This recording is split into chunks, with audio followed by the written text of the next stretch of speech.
In ancient Egypt, women held a unique and prominent position within society. While their roles varied depending on their social status, women enjoyed more rights and privileges compared to their counterparts in many other civilizations. Their influence extended beyond the confines of the home, and their roles as wives, mothers, and daughters played a crucial role in shaping the fabric of Egyptian civilization. Now, let us show you 20 crazy facts about women in ancient Egypt. Number 20. The social rights. In the ancient realm of Egypt, women wielded a remarkable degree of influence within their societies, surpassing their counterparts in many other comparable civilizations. Not only were they capable of ascending to the highest echelons of power, but they also enjoyed privileges on par with those of men. Among the illustrious figures of this era stands Queen Hephaestus, a luminary of ancient Egypt who achieved the coveted status of pharaoh and resigned resolutely during the 18th dynasty. Her reign stands as a testament to the exceptional agency and esteemed position that women held within the annals of Egyptian history. Number 19. Women could complete various social jobs besides men. In the ancient era known as the Old Kingdom of Egypt, it was customary to witness men and women diligently engaged in labor together. Their collaborative efforts intertwined. Moreover, the rights of women transcended societal norms, enabling them to readily acquire and possess their own properties. This cultural milieu fostered a system wherein men were attended to by their male counterparts, while women received service from their fellow women. The harmonious dynamics of this era were vividly illustrated in the timeless depictions adorning walls of majestic tombs. Number 18. Women's in social platform. In bygone eras, women from various walks of life found ample opportunities to engage in the honorable pursuits of professional mourning or musicianship, which held a prevalent presence within society. Regardless of social standing, it was not common for women to assume these roles as part of their livelihood. Number 17. There were certain views on the significance of fertility. In antiquity, profound convictions encompassed the utmost reverence for fertility and the profound value attributed to producing progeny. It was customary that a wife proved incapable of bearing offspring, the husband, within his prerogative, could dissolve the marital bond and espouse another woman in pursuit of posterity. To fulfill this fervent desire for offspring, individuals sought solace in an array of fertility rituals. Number 16. How the women did their pregnancy test and the pregnancy journey. In ancient times, pregnant women would acquire grains of barley and wheat to discern the gender of their unborn child. This customary practice involved enclosing the grains within a carefully woven cloth sachet, which would then be immersed in the pregnant woman's urine. The outcome was determined by the sprouting pattern of the grains. If the barley sprouted first, it was an auspicious indication of a forthcoming son. Conversely, if the wheat sprouted before the barley, it was believed to be the herald of the arrival of a daughter. Furthermore, as the expectant woman approached the moment of childbirth, her journey was supported by skilled midwives who played a crucial role in the birthing process. These knowledgeable attendants would attend to various rituals and preparations. Notably, the woman's hair, including her head, would be meticulously shaved, symbolizing the initiation of a profound transition into motherhood. Furthermore, during labor, the midwives provided unwavering assistance while the women assumed a squatting position on a soft mat.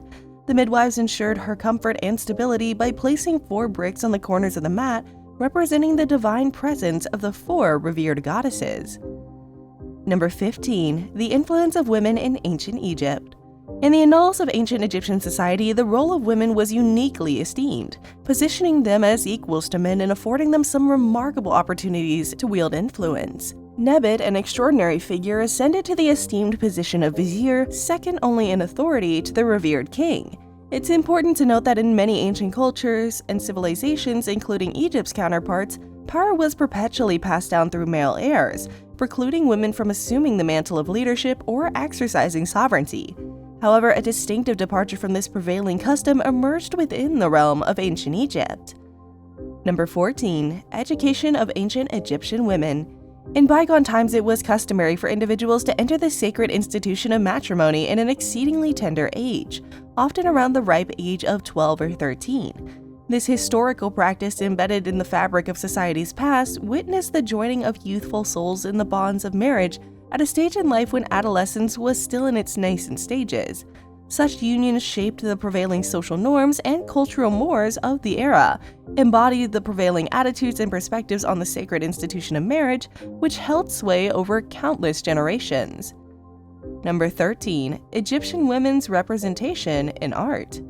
The artistic creations of ancient Egypt bear witness to a remarkable departure from realism, as their foremost preoccupation resided in the realm of the afterlife. The Egyptians devoted great attention to crafting representations of themselves in this eternal realm, as they held a profound regard for their appearance within it. Curiously absent from their artistic repertoire are depictions of pregnant women or women postpartum. Yet, men occupied a prominent presence throughout their artistic narrative, unburdened by concerns about their physical appearance. In fact, men were consistently portrayed in the most favorable light, irrespective of their age or condition. Number 12. Deity women in ancient Egypt. The esteemed rank upon the cult of Amun was truly unparalleled. Amos Nefertiti, the wife of Amos, became the pioneering queen to earn this prestigious title. Following her passing, her daughter Meritamen succeeded her, inheriting the coveted honor. Eventually, the torch was passed on to the illustrious Queen Hephaestus, who continued the legacy of this exceptional designation. Number 11. One pharaoh woman sported a fake beard. Hephaestus, an Egyptian pharaoh, faced a unique challenge during her reign: her gender. As a woman, she encountered skepticism and doubt regarding her authority as a pharaoh. Undeterred by societal expectations, Hephaestus embarked on a bold endeavor to establish her legitimacy. Ancient statues that have survived depict Hephaestus donning a majestic, intricately crafted beard in the traditional Egyptian fashion. While it's unlikely that she wore it on a daily basis, the beard served as a symbol, enabling her to embody the revered appearance of the ancient Egyptian deities. Number 10. Women wore heavy makeup. In ancient times, women often adorned themselves with makeup, not only as a means to shield their skin from the scorching sun, but also as a way to emulate the divine and cultivate a feeling of safeguarding. However, it's worth noting that the methods employed back then, such as employing copper and lead for achieving green and black hues, are strongly discouraged in modern times. Number 9. Women could travel anytime, anywhere without seeking permission. In Egypt, women have the freedom to travel independently, without any requirement of seeking permission to be accompanied by a guardian. Number 8. Women could raise their children separately if they wanted to. In contemporary society, women have the rightful ability to initiate court proceedings and make decisions regarding the adoption of their children, exercising their autonomy and agency. Number 7. Jobs they did throughout different classes. In ancient Egypt, women enjoyed similar rights to men, but their opportunities were limited. They primarily focused on childcare and household responsibilities such as cooking, cleaning, and sewing. Wealthier women took on additional tasks like overseeing servants and organizing social events. Number 6. The wearing of the women. In ancient Egypt, women adorned themselves in elegant flowing tunics reminiscent of exquisite gowns. The privileged and affluent ladies took delight in embellishing their tunics with exquisite beadwork.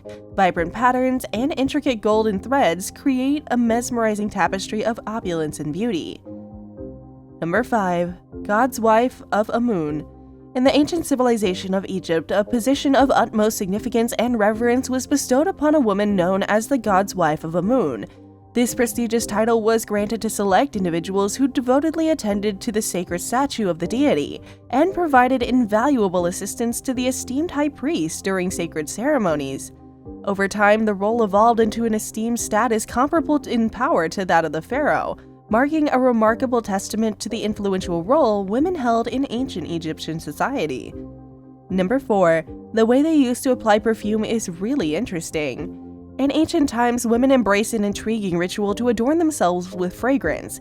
They would delicately position a cone crafted from a mixture of aromatic ointments and fats upon their head. With graceful poise, they allowed the cone to gradually liquefy, elegantly merging with their wigs, thus enveloping them in a captivating aura of scented allure. Number 3. Wives in the ancient Egyptian era buried with their husband. In the fascinating realm of ancient Egypt, it was customary for men to embrace the concept of monogamy, dedicating themselves to a sole life partner. Faithfulness to their chosen spouse was deemed an essential virtue. A profound expression of this enduring commitment was observed in the solemnity of burial practices, where husbands and wives were laid to rest side by side, sharing an eternal abode of a shared tomb. Number 2. Virginity was not an important matter. In ancient Egypt, the concept of virginity was irrelevant and there was no specific term for it. They allowed premarital sex as long as it occurred between unmarried individuals. However, once married, fidelity was expected and adultery was strongly disapproved of. leading to divorce as a consequence. Severe punishments such as whipping, mutilation, or even death could be inflicted for committing adultery. Number 1. Legal authority of a woman. The ancient Egyptian women enjoyed numerous rights and freedoms. They could buy and inherit property, run their own business, and appear in court without representation. They had the power to choose their beneficiaries upon death and were even allowed to divorce their husbands. Moreover, women were entitled to a fair share, 1/3 of the marital property, and maintained control over their premarital possessions. And that brings us to the end of this video. We hope you enjoyed our efforts. To motivate us, hit the like button and don't forget to subscribe to the channel for more content like this. We'll see you in the next one. Thanks for watching.